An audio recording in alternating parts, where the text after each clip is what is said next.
Bien, señores, estamos de regreso aquí con Matinal y vamos con nuestra primera entrevista del día. Está con nosotros Servio Tulio Castaños, vicepresidente ejecutivo de la Fundación Institucionalidad y Justicia, FINJUS, a propósito, de una participación muy activa que FINJUS ha estado teniendo en varios procesos de interés nacional, incluyendo el tema de la reforma policial. Bienvenido, Servio Tulio.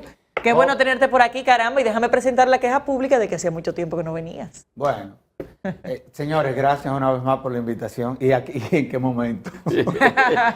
Doctor, hay una gran inquietud a propósito del relevo del jefe de la policía que hubo. Y hay un criterio generalizado de que el problema aquí no son los jefes de la policía, sino la institución como tal. Claro. O sea, el cuerpo. Claro. Entonces, sobre esa base, usted nos puede dar luces de cuáles son realmente las transformaciones internas que se pueden hacer ahí. Señores, gracias una vez más. Y sobre todo por la oportunidad. Porque nosotros como grupo de trabajo hemos querido ser prudentes. Nosotros hemos visto que se han realizado múltiples debates. Y nosotros lo que nos propusimos fue hacer el trabajo y luego comenzarlo a dar a conocer. O sea, lo que no queríamos era distraernos, sino ponernos a trabajar y una vez tuviéramos productos concretos, porque a fin de cuentas son los resultados lo que determinan si una misión fue fructífera o no. Bueno, pues ya tenemos muchos resultados, esa es la verdad. Y ese grupo de trabajo cumple 6 meses. A nosotros nos comisionaron, Laura, para que en un año nosotros rindiéramos un enfermo. Pero ya nosotros hemos rendido 2. Obviamente, esto lo hemos hecho, vuelvo y reitero, sobre la base de la prudencia. Porque sucede que lo primero que hicimos fue que le solicitamos a la institución policial una serie de informaciones a los fines de ver de qué se venía haciendo a lo interno de la policía. Por ejemplo, nosotros aprobamos una ley en el 2016 y cuando comenzamos a escudriñar nos dimos cuenta de que no se habían aprobado ninguno de los reglamentos. Es decir, que los 19 reglamentos que mandaba la ley para hacer operativa la norma que es orgánica, nunca se aprobaron. Eso te trae como consecuencia de que lo que se aprobó en el 2016 nunca se implementó. Y que la institución se ha venido desempeñando sobre la base de estructuras, digámoslo así, y de prácticas que han venido operando durante décadas en la policía. Ese es el primer hallazgo. El segundo hallazgo es que nosotros, viendo esa realidad, entendíamos que antes de hacer propuestas concretas, nosotros teníamos que saber cuál era la situación real de la policía. Y lo que hicimos fue que nos le acercamos a la UNOT, que es una agencia de las Naciones Unidas, que ha venido haciéndole diagnósticos a policías de países del área, inclusive en el continente europeo, africano, y que cuenta con una serie de expertos como para poder levantar una información que pueda reflejar cuál es la situación real de la institución. Bueno, pues ellos vinieron. Vinieron unos 19 expertos y la policía le abrió la puerta. Pero este fue un diagnóstico que se construyó sobre la base de lo que los policías decían. Es decir, que no se trató como de un diagnóstico de una agencia, como por ejemplo la Gallup, que se va a un pueblo a levantar cuál es la percepción que tiene la ciudadanía sobre la institución. No, es que lo que se diagnosticó fue lo que la propia institución del orden decía como condición se encontraba la policía. Ese diagnóstico lo dimos a conocer en julio. Poca gente lo ha leído, sobre todo de gente que anda opinando y diciendo muchísimas cosas por ahí. Porque a fin de cuentas, para tú poder hacer propuestas concretas, tú tienes que tener un diagnóstico para tú poder diseñar un pronóstico y luego tú diseñar un tratamiento. ¿Cuáles son los puntos más graves que identifica ese pronóstico? Todos son graves, todos. Como por ejemplo, porque esto hay que comenzarlo a plantear con claridad. O sea, para nosotros poder identificar políticas que puedan contribuir a mejorar a la policía como en órgano, como institución. Tú hablabas de que un jefe de la policía no cambia la institución. Son las políticas y la implementación de la norma lo que realmente te fortalece el órgano. El director es el gerente, es el responsable de esa parte que es fundamental. Bueno, yo te voy a poner un ejemplo. Vámonos al presupuesto. Lo primero que se reveló en el informe es que casi el 90% del presupuesto de la policía va dirigido a gastos administrativos, al pago de salario. Que el 5% va dirigido al pago de combustible. No hay una sola partida que vaya dirigido, ni siquiera a la compra de nada, absolutamente nada. Es decir, que si a la policía hoy se le daña una camioneta, la policía no tiene recursos para poderla reparar. Pero más aún, no tiene dinero ni siquiera para invertir en equipos de tecnificación. Es decir, todos los equipos que tiene la policía son los que viene contando la policía durante décadas. Ni siquiera hay recursos para la formación policial. No, pero ahí voy, y voy a dar que eso es lo primordial. Ahí voy. ¿Qué pasa? Cuando tú ves cuál es el componente de un presupuesto, ahí es que tú te das cuenta, entre otras cosas, la falta de gerencia que ha habido en la institución policial. Porque estas son las cosas que nosotros tenemos que comenzar a debatir. Por eso es que ustedes ven que en el discurso que dio el presidente el domingo, nombró a Elena Villella de Paliza como coordinadora de un grupo de trabajo a los fines de reformular el presupuesto para el 2022. Es decir, de lo que estamos hablando es de que ese presupuesto tenga dos componentes, uno que tiene que ver con la parte administrativa y otro que tenga que ver con la parte operativa. Tú hablabas de la educación. Y eso salió, ni siquiera hay un consejo académico. Pero más aún, hay 9 escuelas de formación diferentes a lo interno de la policía, en donde cada una de esas escuelas tiene criterios diferentes. O sea, ¿de qué doctrina policial podemos estar hablando? O sea, ¿cuál es el criterio que se puede estar utilizando para tú poder reclutar las personas que van a ser miembros de la institución? Entonces, ¿qué hicimos? Yo no sé si ustedes vieron que el presidente anunció que va a haber una reestructuración en todo lo que tiene que ver con la parte educativa. Sí, sí. Bien. Y ustedes vieron la aquí creación de 3 extensiones regionales. pero hubo algo que la gente no leyó. Sucede que él nombra como coordinador a Roberto Santana. Pero vamos a hablar aquí claro. Que dicho sea de paso, ayer nos juntamos con el nuevo director de la policía. Y con el subdirector, que era el rector del Instituto de Educación Superior de la Policía, quien reconoció esas distorsiones. ¿Por qué nombramos a Roberto Santana como coordinador? Muy fácil. Roberto Santana fue el ideólogo de la Escuela Nacional Penitenciaria. La Escuela Nacional Penitenciaria, cuya situación es más grave que la situación en donde se encuentran las escuelas de formación de los policías, se ha convertido en la escuela de formación más emblemática de América Latina. Yo te voy a dar una información. Roberto Santana fue el que construyó la escuela de formación en materia penitenciaria en Ecuador, en Panamá, en Honduras, en El Salvador,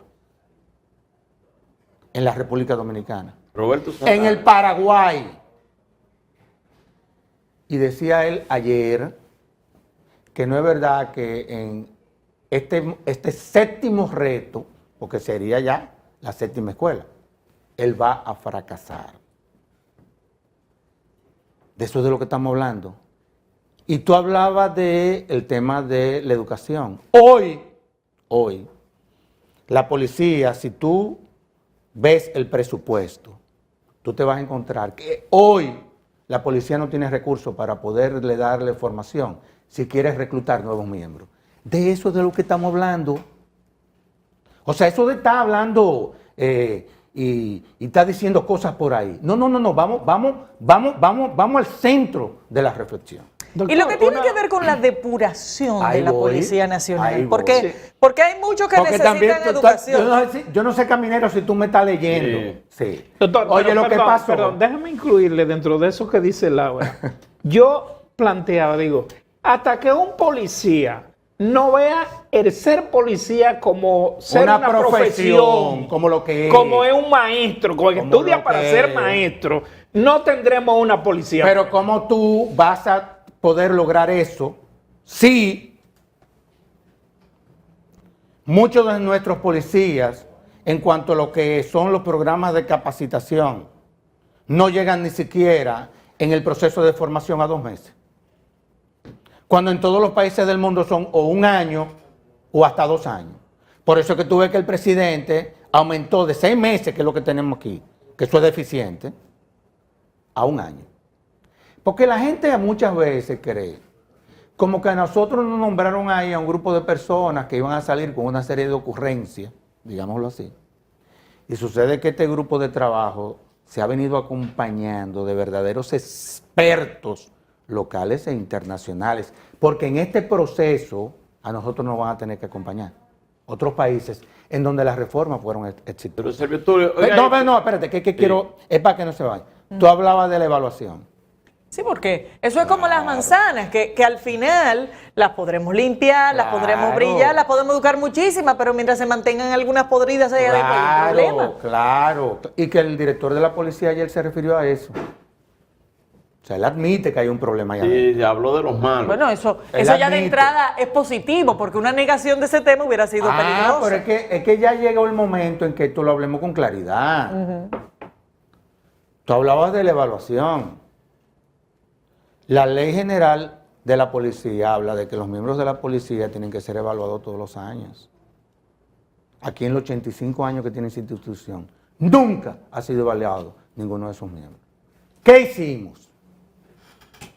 Porque nosotros quisimos dejar esto para el final, porque si comenzábamos a anunciar cosas de un principio, nos iban a... Tú sabes cómo son las cosas. Aparte de que hay sectores que se resisten a esto. Y eso lo sabemos y lo entendemos también. Porque hay gente que quiere mantener el statu quo.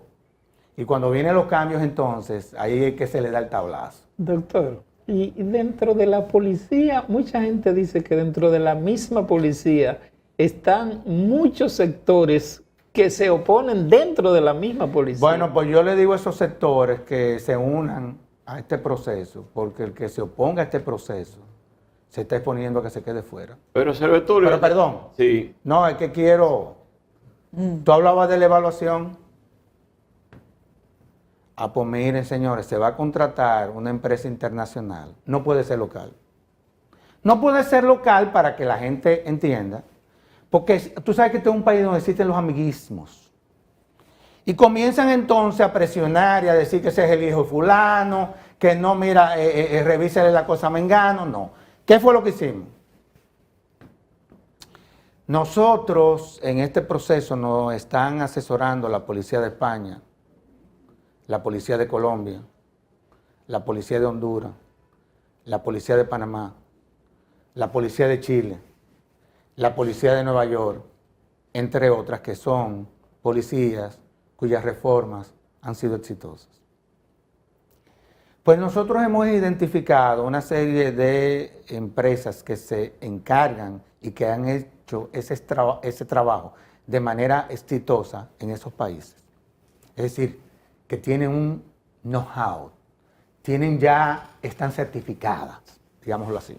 Pero hay que hacer una profilaxis en la Policía Nacional, o sea, desde el principio, sí. Porque mire qué pasa. Si usted ve el abordamiento de los agentes policiales, o sea, está la expresión de que árbol que nace doblado jamás su rama endereza. Cuando abordan a los ciudadanos, lo abordan de una manera diferente. Cuando tratan de imponer la autoridad a ciudadanos, vemos cosas vergonzosas de cómo los ciudadanos agarran a agentes policiales y trapean con ellos, pero pierden el respeto también de los ciudadanos. Entonces hay que hacer una profilaxis, una policía Claro, nueva. Caminero, 2 meses de formación, en donde se pudo detectar que durante ese proceso nunca dispararon el arma más de 10 veces. De eso es de lo que nosotros estamos hablando. Y volviendo al proceso de evaluación, ese proceso de evaluación lo que procura es esa profilaxis. Volver el respeto de los ciudadanos hacia la policía. Ahí quedarán los que reúnan el perfil, ahí se harán pruebas psicométricas, ya eso está definido, se sabe cuáles son las herramientas que se utilizan. Y ahí sobre la base del debido proceso, bueno, se podrá determinar quién tiene el perfil para poder seguir en la policía y se tendrá ya el perfil de quienes entonces entrarán a la institución. Caminero, eso nunca se había hecho. Entonces, Caminero, ¿qué hizo el presidente? Que tampoco no se le ha dado la lectura correcta. El presidente nombró como coordinador de todo lo que será ese proceso a José Vila del Castillo. José Vila del Castillo es un experto en todo lo que han sido las reformas policiales de los países que mencioné. Él ha participado en todas. Él ahora va a ser jubilado de Naciones Unidas e inmediatamente lo jubilen va a venir al país. Y él es el que va a llevar o coordinar conjuntamente con un grupo de personas todo ese proceso.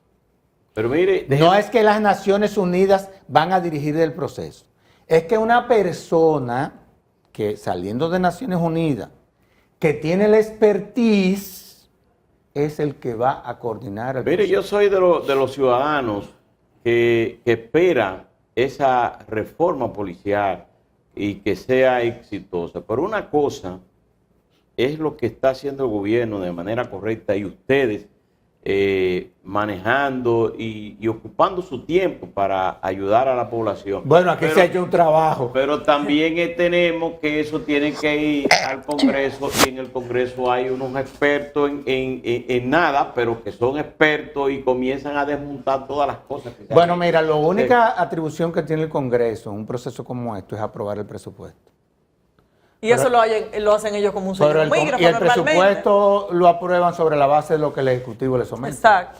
O sea que yo no creo que el Congreso aquí, el Congreso lo que tendría es como, yo entiendo que debe de unirse la oposición a este proceso de transformación y modernización. Y te voy a decir por qué es importante la oposición. Porque el diagnóstico, no nosotros, el grupo de trabajo. Yo no quiero problemas con ningún partido político, primero porque tú sabes muy bien que yo soy... Nosotros trabajamos con los partidos políticos en muchísimas cosas, en temas, y tú lo sabes, Laura, que tienen que ver con el fortalecimiento del sistema. Además, nosotros no vivimos protestando, nosotros hacemos propuestas. Cuando tú lees el diagnóstico, yo lo invito, eso está en la página web, son 40 páginas, eso se lee en una hora, para que ustedes vean lo que es eso. Cuando tú te encuentras el diagnóstico, tú ves cómo la política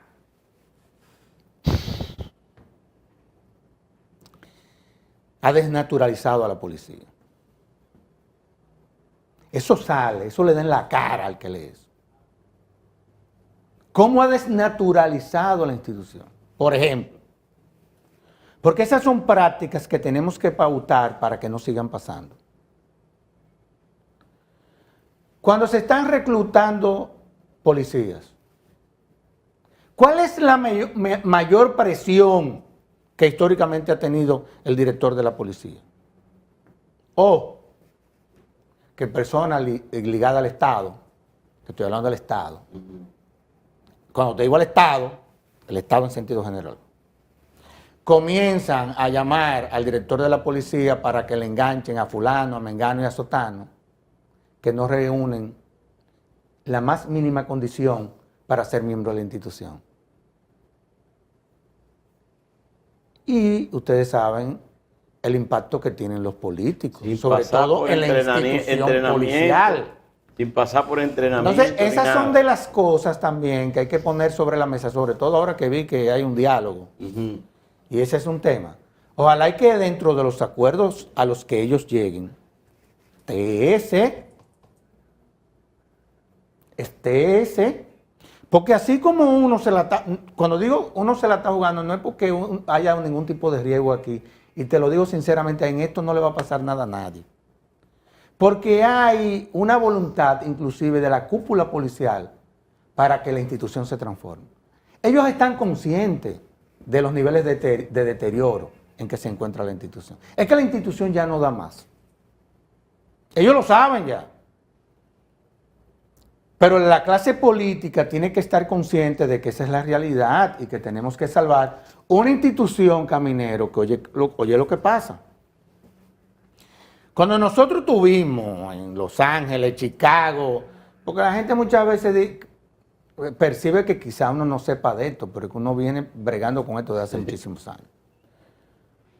Nosotros vimos desde el punto de vista de una visión comparada de que hay muchísimos países que han demostrado el ejército, las Fuerzas Armadas, pero no encontramos un solo país que no tenga una Policía Nacional. ¿Cuál sería el grado mínimo entonces que ustedes establecerían o que recomendarían para una persona ser policía? Pasar una serie de pruebas, Psicológica, psicométrica, el polígrafo. Es que eso no nos lo estamos inventando nosotros, es que eso es lo que utilizan los países que tienen buenas policías. Servio. Y luego entrar a programas de formación que duran un año. El proceso de evaluación que se está diseñando va a durar 18 meses. Ese era mi punto, los tiempos. La evaluación duraría 18 meses y de ahí en adelante, ¿qué etapas adicionales habría? De ahí vendría ya el proceso formal y eso está a cargo del Consejo Superior Policial. Porque aquí también tú tienes que, esto va a costar un dinero, porque esa gente hay que darle sus prestaciones. Hay países donde inclusive que le dan un bono para que se vayan tranquilos. Hay veces que inclusive pasan a otra institución porque no son ni siquiera personas que se le ha detectado actos de corrupción, sino que no tienen la aptitud para ser miembro de esa institución, en donde tú tienes que tener un perfil muy específico, porque a fin de cuentas es una institución de hombres armados. Es una institución muy sensible, muy delicada, y tú sabes de lo que yo le estoy hablando. Son civiles armados. Sí. Entonces, 18 meses, pero a partir de ahora, yo pienso que el presidente más adelante, esto no se ha determinado, pero se ha estado hablando, y es lo que ha pasado en otros países, se nombra una especie de comisionado para la reforma policial, en donde hay un consejo de personas que son los que le dan seguimiento a todas estas iniciativas que se van diseñando a los fines de mejorar la institución. Luego ¿Y sobre los salarios? No, eso no puede ser, la escala salarial. Eso es un acto de crueldad. Lo que pasa es que cuando tú ves el... Lo que se le paga actualmente. Sí, claro. Lo que pasa es que hay muchas distorsiones con el tipo de especialismo. Para que ustedes tengan una idea, es que esto es una locura. El tema de los especialismos. Todas las direcciones tienen criterios diferentes para asignar los especialismos. No hay un criterio objetivo. Pero es que tenemos que decir la verdad. Y eso se reflejó porque porque oye Laura, lo que nosotros hemos hecho, nosotros lo único que hemos hecho es lo que la ley manda. Aquí, entre otras cosas, a esa institución hay que ponerla de su tamaño. Eso no es un órgano suprapoder. Eso es una dirección adscrita a un ministerio. ¿Qué hicimos entonces? Como vimos que hay una serie de distorsiones sobre la base de informaciones que ellos nos remitieron, nosotros se las remitimos al Ministerio de Administración Pública. Y yo quiero que ustedes vean, eso se dirá más adelante, porque eso le tocará decirlo al Ministerio de Administración Pública, lo que estas cosas están reflejando. Por ejemplo, el presupuesto siempre se diseñó de arriba hacia abajo. De arriba hacia abajo. En cuanto a los generales, coroneles, tenientes coroneles que hay, que se había planteado que el director general pudiera ser un civil que no sea miembro de la institución, que se ha llevado como director de la policía, desmontar los generales al nivel más bajo por cantidad. En cuanto a eso, ¿cuál es la reforma que ustedes están planteando? No, nosotros lo que estamos planteando es que se cumpla con la ley, y la ley estableció un plazo para hacer esos desmontes. Porque la ley establece... Pero no se ha hecho ninguno de los gobiernos. Es que nunca se había hecho nada. Esa es la realidad. La ley establece que no pueden ser, no que deben de ser.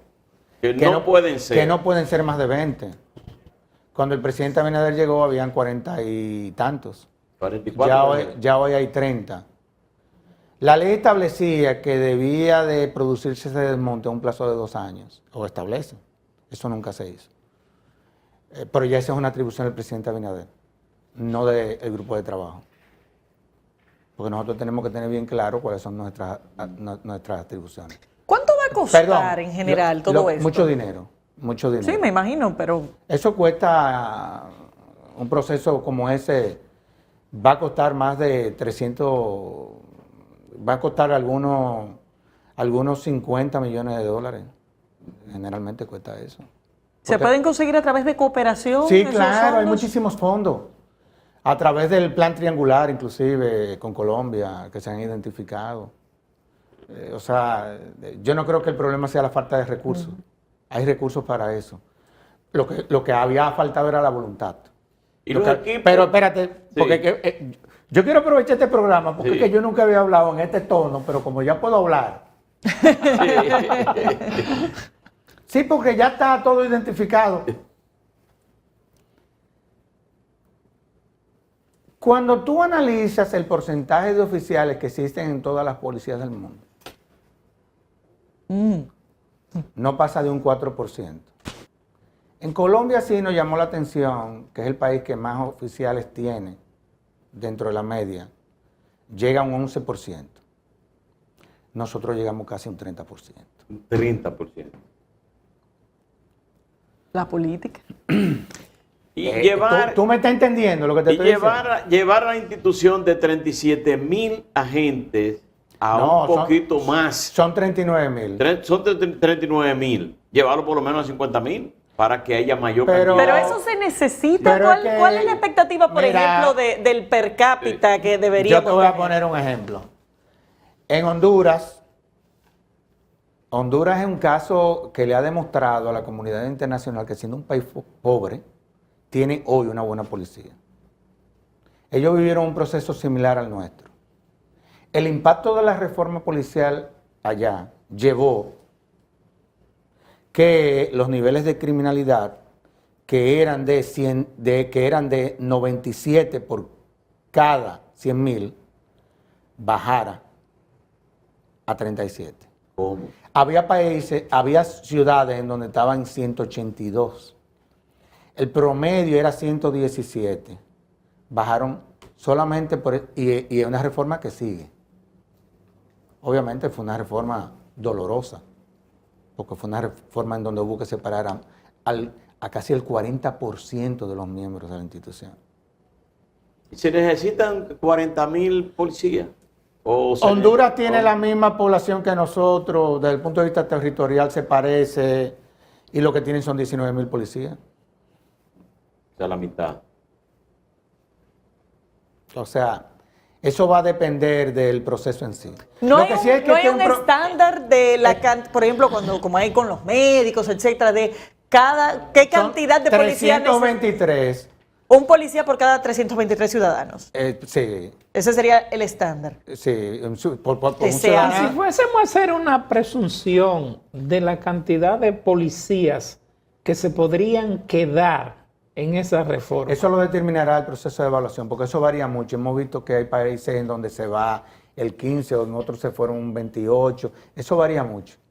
Eso lo va a determinar el proceso y por eso no es bueno uno adelantarse Pero hay Para una, uno no inicia esto con ningún tipo de prejuicio. hay una parte Oye, uno ha fundamental. tenido que ser hasta diplomático en Sí. esto. Tú no te puedes imaginar, sobre todo en cómo plantear la gravedad de un enfermo que estamos obligados a salvar. Sergio Tulio, hay una parte fundamental en la policía que hasta no hay que esperar una transformación ni una reforma, y es dotar a la Policía Nacional, a sus agentes, de equipos Claro.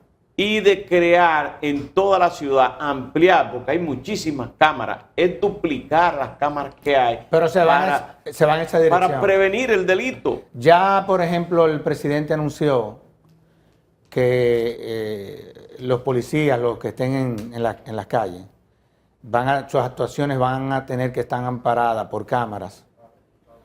Y también ya los carros de policía tendrán que contar con equipos en donde desde el 911 se sepa en dónde están localizados, es decir, dónde se encuentran haciendo requisas, si es que la están haciendo.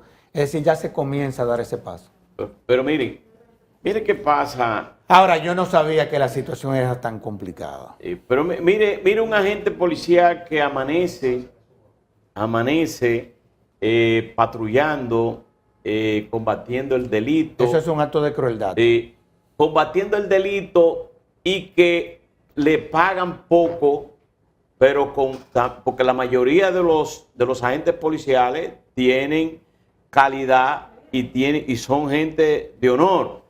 Pero hay muchos sinvergüenzas que son los menos, que caen en delito también. Pero cuando usted va a los barrios y alguien le dice a usted, mire, nosotros vamos a hacer una operación de narcotráfico o de microtráfico, le vamos a entregar 50,000 pesos para que usted mire hacia otro lado. Ese ciudadano que es un agente policial se ve tentado a esto. Entonces hay que dotar equipos también, que esa gente salgan a las calles y no dejan a su familia sin un centavo ni siquiera para comer. Así es, pero debo decirte lo siguiente, es que ahí, por la falta de formación, los compromisos son mínimos. Yo quiero que ustedes vean la mística que hay en policías en donde las instituciones funcionan. Por ejemplo, me dice Roberto Santana con relación a los agentes penitenciarios, que la mística que hay ahí, los niveles de disensos, de gente que se separa luego de que se somete al entrenamiento, no llega ni siquiera a un 1%, es punto, porque hay una mística. Es más, de donde ellos más reciben presión para que dejen la función que realizan, es desde su propia familia. Que dicen, pero no sería mejor que tú hagas otra cosa. Y ellos dicen, no. Servi. Es que yo me formé para esto. Eso es lo que está faltando en la policía. Estaremos muy atentos a cómo se sigue desenvolviendo este proceso de reforma. Mientras tanto, te agradecemos el nivel de detalle de los planes y los diagnósticos que se han estado presentando como parte de esta reforma policial que estamos iniciando en República Dominicana. Y finalmente, entiendo el escepticismo, lo entiendo. Pero yo quiero decirle a personas que quizás se encuentran y pudiendo ser parte de este proceso un poco escépticos, que se acerquen, que serán oídos y que ojalá puedan contribuir con sus propuestas a que esa institución se fortalezca. Bueno, y ojalá le demuestren a los escépticos estar equivocados. Así es. Señores, Eso dependerá del presidente al final. Ajá. Despedimos Muchas al gracias. doctor Servio Tulio Castaños Guzmán, vicepresidente ejecutivo de Finjus. Vamos a una pausa y ya volvemos.